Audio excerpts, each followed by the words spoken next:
High বন্ধুরা, আজ আপনাদেরকে দেখাবো 45 mm হিঞ্জিস কাটিং। যদি হিঞ্জিস কাটিংটা আপনারা দেখুন, দু সাইড থেকে 4.5 ইঞ্চি করে আপনারা নেবেন। নেওয়ার পরে ভেতর দিক থেকে 7 সুতো হিসাবে আপনারা মেজারমেন্টটা নেবেন। 7 সুতো হিসাবে মেজারমেন্ট নিলে আপনাদের মিডিল হয়ে যাবে।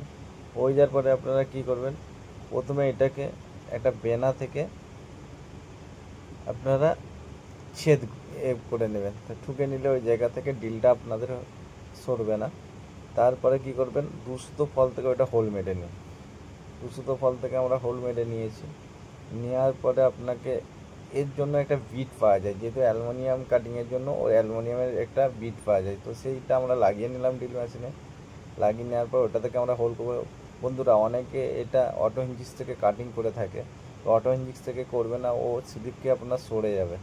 তো এই বিট থেকে কাটিং করবে, দেখুন একদম আপনার ফিনিশিংভাবে কাটিং হয়ে যাবে।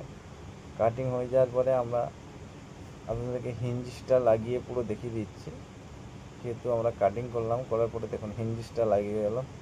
লেগে যাওয়ার পরে আপনাদের কোনো রকম হোল মারার দরকার নেই, ডাইরেক্ট স্ক্রু দিয়ে দেবেন। ডাইরেক্ট আমরা স্ক্রু দিয়ে দিচ্ছি, দিয়ে দিয়েছি, ঠিক আছে।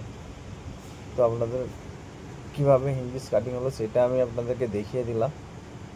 দেখানোর পরে আপনার পাল্লা পুরো কমপ্লিট গ্লাস লাগিয়ে খালি পাল্লাটাকে ঝুলিয়ে দেন, আর কিছু করার দরকার নেই।